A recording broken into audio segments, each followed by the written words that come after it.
और तो वही बच्चों, तैयार हो पूरी तरीके से? एग्ज़ाम है ना तुम्हारा कल का मैथ्स का, जिसकी वजह से मैंने तुम्हारी फर्स्ट वीडियो एक बनाई थी, complete first book in one video. ऐसे ही अब complete second book in one video बना रहा हूँ। ठीक है बेटा, और याद रखना कल का पेपर ज़्यादा से ज़्यादा कॉन्सेप्चुअल आएगा बस, है ना। मेहनत करना, बस पेपर अच्छे से अटेम्प्ट करना, पूरा करना, पूरा पेपर मस्त होगा। ठीक है, और बुक टू की बात कर लेते हैं। ठीक है, जल्दी जल्दी सारी चीज़ें कवर करते हैं क्योंकि लास्ट डे है, और मेरी क्लास का भी लास्ट डे है तुम्हारे लिए। ठीक है, चलो, इसके बाद तो क्लास लूंगा नहीं ना मैं तुम्हारी फिर, है ना। चलो, application of integrals area under simple curves. ठीक है, एप्लीकेशन ऑफ इंटीग्रेशन में दो तरीके से काम होता है। ठीक है, एक होता है सिंपल कर्व्स के लिए, एक होता है एक से ज्यादा कर्व के लिए, है ना। सिंपल कर्व में क्या होता है, सिंपल एक वर्टिकल स्टेप लगती है, एक हॉरिजॉन्टल स्टेप लगती है, और एक स्पेशल केस होता है जिसमें स्टेप जो होती है वो डाउनवर्ड लगती है। ठीक है ना। याद रखना, जब भी हॉरिजॉन्टल स्टेप लगेगी हमेशा वहां पर एक्स वेरी कर रहा होगा, जिसकी वजह से क्या होगा बेटा, एक्स वेरी करने की वजह से क्या हो जाएगा, एक्स वेरी कर रहा होगा, जिसकी वजह से एरिया क्या होगा, एफ एक्स में आएगा, मतलब Y equal to F X लेके चलेंगे। ठीक है, यहाँ पे X equal to F Y लेके चलते हैं, और यहाँ पर एफ एक्स है लेकिन मॉडुलस आ जाएगा क्योंकि अपॉन में एरिया। ठीक है बेटा, सिंपल सी बात है। नेक्स्ट देखो भाई, इसमें कुछ काम की बात है बेटा, क्या क्या है, एक सर्कल के बारे में, पैराबोला के बारे में, एलिप्स के बारे में। हमने देखा है बेटा कि हम भूल जाते हैं कि सर्कल की इक्वेशन क्या होती है, पैराबोला की क्या होती है, एलिप्स की क्या होती है, इसीलिए मैंने तुम्हारे सामने एक ओवरव्यू दे दिया। सर्कल की क्या होती है, एक्स माइनस एच का whole square plus Y minus K का whole square equal to R square, where centre H comma K and radius क्या है यहाँ पे आर।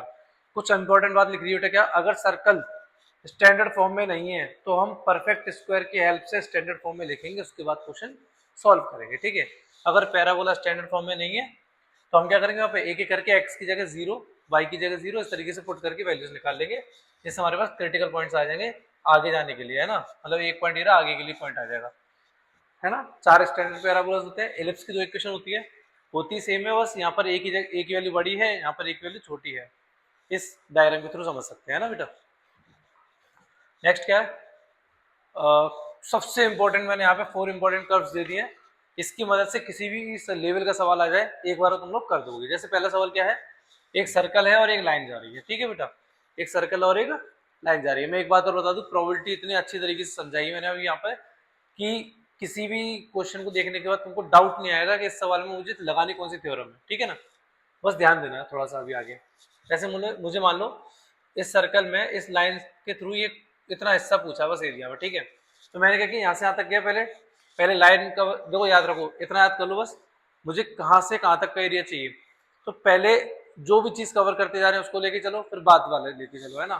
जैसे मैं यहाँ से आगे जा रहा हूँ तो यहाँ से पहले लाइन जा रही है। ठीक है बेटा, फिर क्या जा रहा है, कर्व जा रहा है। पहले यहाँ से लाइन के लिए गए, लाइन का एरिया हो गया, है ना, y इक्वल टू एल हो गया। ठीक है, मतलब लाइन से घिरा हुआ है ना। उसके बाद जैसे आगे गए तो वहां पे सर्कल आ गया, तो वाई सी निकालना है। ठीक है, ए से बी से सी, सिंपल है। नेक्स्ट क्या है तुम्हारा, ये जो रेड वाला एरिया नजर आ रहा है, ये रेड वाला, ये एरिया तुमसे यहाँ पे पूछा गया है। इस रेड एरिया को कैसे निकालेंगे हम, देखो, इस ए से सी तक में मुझे क्या चाहिए, पैराबोला और लाइन से घिरा हुआ एरिया चाहिए। तो मैं एक चीज नोटिस कर रहा हूँ कि ये जो लाइन से बना हुआ एरिया यहाँ से यहाँ तक का, इसमें से अगर मैं ये पैराबोला का हिस्सा निकाल दूं, पैराबोला मतलब नीचे वाला हिस्सा निकल जाएगा, है ना, यहाँ से यहाँ तक का, फिर यहाँ से यहाँ तक का, तो ये पैराबोला का जो हिस्सा निकल जाएगा उसकी मदद से हम क्या कहते हैं डायरेक्टली, बचा कुचा एरिया मेरा यहाँ से आ गया। ठीक है, नेक्स्ट क्या है मेरा पैराबोला इस तरीके से दे रखा है और ये लाइन दे रखी है। मुझे सिंपल ये वाला एरिया चाहिए, तो मैं क्या करूँगा, इस रेक्टेंगल में से एक कर्व निकाल दूंगा तो मेरा ये एरिया बच गया, है ना। रेक्टेंगल का क्या होता है, length into breadth, A B हो गया, माइनस पैराबोला खत्म कर देंगे। ठीक है, एलिप्स और लाइन से घिरा हुआ एरिया, देखो जो ऊपर होता है उससे नीचे वाले माइनस करते हैं, ऊपर कौन है यहाँ पे, एलिप्स, नीचे कौन है, लाइन, सिंपल काम करता है। लाइन से घिरा हुआ एरिया क्या हुआ, ट्राइंगल होगा। नेक्स्ट क्या भैया, डिफरेंशियल इक्वेशन बेटा 3 से 5 नंबर का सवाल है इसमें। इसमें सबसे पहले याद रखना है ऑर्डर क्या होता है, सबसे बड़े डेरिवेटिव का ऑर्डर, डिग्री क्या होता है, सबसे बड़े ऑर्डर की डेरिवेटिव की पावर को डिग्री बोलते हैं। ठीक है, और डिग्री डिफाइन होने के लिए differential equation polynomial equation in derivative होना चाहिए। ठीक है भाई, जनरल सॉल्यूशन में अगर आर्बिट्ररी कांस्टेंट होते हैं, अच्छा सॉरी, और जनरल सॉल्यूशन में आर्बिट्ररी कांस्टेंट होते हैं और याद रखना जितने आर्बिट्रेरी कांस्टेंट होंगे उतनी बार ही डिफरेंशिएट करना होता है, ठीक है। नेक्स्ट है बेटा पर्टिकुलर सॉल्यूशन में आर्बिट्रेरी कांस्टेंट नहीं होते, जो पर्टिकुलर सॉल्यूशन वाले सवाल होते हैं वहाँ पे आर्बिट्रेरी कांस्टेंट नहीं होते, ठीक है। डिफरेंशियल इक्वेशन में को जितना ऑर्डर होता है उसमें उतने ही आर्बिट्रेरी कांस्टेंट, यही बात बताई थी मैंने अभी, है ना। नेक्स्ट देखो, नेक्स्ट क्या है वेरिएबल सेपरेबल। अच्छा मैं ये कहना चाह रहा हूँ कि डिफरेंशियल इक्वेशन में मात्र 3 तरीके के सवाल होते हैं। पहला variable separable, linear differential equation और होमोजेनियस, ठीक है ना। वेरिएबल सेपरेबल में क्या होता है, जस्ट वेरिएबल को सेपरेट कर दो और इंटीग्रेट कर दो, ठीक है। लीनियर डिफरेंशियल में क्या होता है, linear polynomial independent variable and it's derivative, ठीक है ना। बाद में क्या कर देंगे, इसको डेरिवेटिव कर दो। अच्छा पहचानेंगे कैसे, डी ओवर डी एक्स होगा, उसमें वाई कैसा हुआ डिपेंडेंट और एक्स कैसा हुआ इंडिपेंडेंट। डिपेंडेंट वेरिएबल और डेरिवेटिव की पावर हमेशा कितनी होनी चाहिए, एक होनी चाहिए। डिपेंडेंट वेरिएबल और उसका डेरिवेटिव आपस में मल्टीप्लाई नहीं होना चाहिए, ठीक है। होमोजेनियस की क्या है, इस तरीके से इसकी फॉर्म नजर आएगी, उसमें लैम्डा जैसी मैं एक्स और वाई की जगह पुट करूंगा लैम्डा एक्स लैम्डा वाई, तो लैम्डा की पावर 0 बाहर आ जाएगा, बाकी फंक्शन सेम बचेगा। ये इसकी पहचान है। और ज्यादा अच्छे से देखना तो इसमें क्या ढूंढेंगे, कांस्टेंट नहीं होगा, I T F T F log E की पावर एक्स नहीं नजर आएंगे, अगर आए तो वो एंगल के रूप में होंगे, एक्स अपॉन वाई या फिर वाई अपॉन एक्स के रूप में, ठीक है ना। हर एक जोन में वेरिएबल सेम होंगे और डिनोमिनेटर जरूर होगा। सुनो मैं ये कहना चाह रहा हूँ बेटा कि न्यूमरेटर एंड डिनोमिनेटर दो जोन होते हैं यहाँ पे जिसमें वेरिएबल सेम होंगे, ठीक है। नेक्स्ट क्या है बेटा, how to solve homogeneous differential. याद रखना मैंने कुछ चीजें यहाँ पे स्पेशल रूप में बता रखी है जो तुम्हारे काम आएंगे। कैसे सॉल्व करते हैं बेटा होमोजेनियस डिफरेंशियल इक्वेशन को, सबसे पहले क्या करेंगे, इसकी स्टैंडर्ड फॉर्म लिखेंगे। स्टैंडर्ड फॉर्म क्या होता है, D over D X equal to F X comma Y. यहाँ पर हमेशा वाई और बी एक्स पुट करेंगे, जैसे डिफरेंशिएट करेंगे तो यहाँ से हम ये चीज ढूंढेंगे कि remove all x from R H S, इसके आर एच एस में से सारे एक्स गायब करने हैं। ये बात मैंडेटरी होती है, इसके अकॉर्डिंग ही सवाल होगा। वेरिएबल सेपरेबल करेंगे, ठीक है, मतलब वेरिएबल को सेपरेट कर देंगे, एक्स और बी के फॉर्म में, सॉरी वाई और बी के फॉर्म में सवाल होगा, इंटीग्रेट होकर आंसर आ जाएगा, ठीक है भैया। अगर एक्स अपन वाई दे रखा है तब भी सेम हरकत करनी है यहाँ पे। अगर सुनो एक्स अगर ऊपर है, ये ट्रिक है, ये एक्चुअल में क्या है बेटा, ट्रिक है। ट्रिक में क्या करना है, अगर एक्स ऊपर है तो एक्स बराबर बी वाई लिख दो, अगर वाई ऊपर है तो वाई बराबर बी एक्स लिख दो, बस खत्म। इससे सवाल आसान हो जाएगा, ठीक है। इसके बिना भी हो सकता है लेकिन इससे ज्यादा आसान होगा। लीनियर डिफरेंशियल इक्वेशन के दो टाइप होते हैं, एक टाइप क्या होता है जिसमें यहाँ पे वाई आ जाए डी वाई हो जाए, एक टाइप होता है जिसमें डी एक्स और एक्स यहाँ पे आ जाए, ठीक है ना। दोनों को करने का सेम तरीका है, लास्ट में सॉल्यूशन इसी के अकॉर्डिंग आते हैं। होता क्या है, सबसे पहले right the value of P and Q अलग अलग लिख लीजिए, उसके बाद इंटीग्रेटिंग फैक्टर निकालेंगे, हम आई एफ निकालते हैं, ठीक है। आई एफ कैसे निकलता है, ई की पावर पी डी एक्स, ठीक है। जैसी आई एफ की वैल्यू आई ये सॉल्यूशन में रख दो, बस लास्ट में सॉल्व करना होगा, इंटीग्रेट करना जिसको आता है, और जिसने पढ़ा है तो उसके लिए दिक्कत नहीं होगी, है ना। हम सिर्फ रिवाइज कर रहे हैं। और सेम चीज यहाँ पे होगी, बस ये वेरिएबल आपस में चेंज हो जाता है, एक्स की जगह वाई, वाई की जगह एक्स। नेक्स्ट क्या बेटा, वेक्टर अलजेब्रा। वेक्टर अलजेब्रा क्या होता है भैया, वेक्टर क्या होते हैं, मैग्नीट्यूड और डायरेक्शन जिसमें दोनों हो, ठीक है ना। इसके लिए क्या होता है, इसमें सिर्फ मैग्नीट्यूड होता है। रिप्रेजेंटेशन कैसे होता है इसका, या तो यहाँ पे लिख रहा होगा ए, यहाँ लिख रहा होगा बी, तो मैं इसको ए बी वेक्टर बोल सकता हूँ, या फिर डायरेक्टली इसको मैं ए वेक्टर मतलब मैग्नीट्यूड के अकॉर्डिंग बोल सकता हूँ, ठीक है ना। इसका मैग्नीट्यूड क्या होगा, दोनों तरफ मोड लगा दो मैग्नीट्यूड हो गया, ठीक है। सॉल्व करना होता है, नंबर को क्या कहते हैं हम, मैग्नीट्यूड, मतलब इसकी लेंथ को हम क्या कहते हैं बेटा, मैग्नीट्यूड। पोजीशन वेक्टर क्या होता है, जैसे एक्स वाई जेड तीन एक्सिस मेरे पास है, इस पी पॉइंट की क्या पोजीशन ओरिजिन से है, इसको हम क्या कहेंगे, पोजीशन वेक्टर। अगर मैं इसका डिस्टेंस निकालूंगा तो इसी को हम क्या कहते हैं, मॉडुलस। डिस्टेंस कैसे निकालते हैं बेटा, रूट में X square plus Y square plus Z square, ठीक है, अगर ओरिजिन से है तो। अगर ओरिजिन नहीं तो क्या करेंगे भैया, अगर यहाँ मान लो x1 y1 z1 होगा, यहाँ पे x2 y2 z2 होगा, तो डिस्टेंस फॉर्मूला की तरह यूज करके निकाल लेंगे, ठीक है। इसके कुछ टाइप्स होते हैं, पहला जीरो वेक्टर। जीरो वेक्टर क्या होता है, initial and terminal vector, points are same, जिसमें इनिशियल और टर्मिनल मतलब एक ही जगह पे रखे हो, जहाँ पे स्टार्ट है वहीं पे खत्म। यूनिट वेक्टर कौन से होते हैं, जिसमें मैग्नीट्यूड 1 होता है, डिनोटेड बाय ए होता है, ठीक है ना, एक कैप। को इनिशियल क्या होते हैं, जिसके इनिशियल पॉइंट सेम होते हैं। को टर्मिनल क्या होता है, इसके टर्मिनल पॉइंट सेम होते हैं। आगे कोलिनियर वेक्टर क्या होता है, पैरेलल वेक्टर्स को हम क्या कहते हैं, कोलिनियर वेक्टर कहते हैं, A equal to B lambda into B vector. Equal vectors क्या होता है, same magnitude same direction, A equal to B, ठीक है ना। नेगेटिव क्या होता है, नेगेटिवली इक्वल होता है, बस। नेक्स्ट क्या बेटा, डायरेक्शन कोसाइंस एंड रेशियोज क्या होते हैं, जैसे पी एक्स वाई जेड मेरे पास एक पोजीशन वेक्टर दे रखा है यहाँ से, है ना, आर आर बराबर, और ये लेंथ दे रखी है मुझे यहाँ से तक की आर, ठीक है, स्मॉल आर। तो एल एम एन को हम क्या कहते हैं, डायरेक्शन कोसाइंस कहते हैं।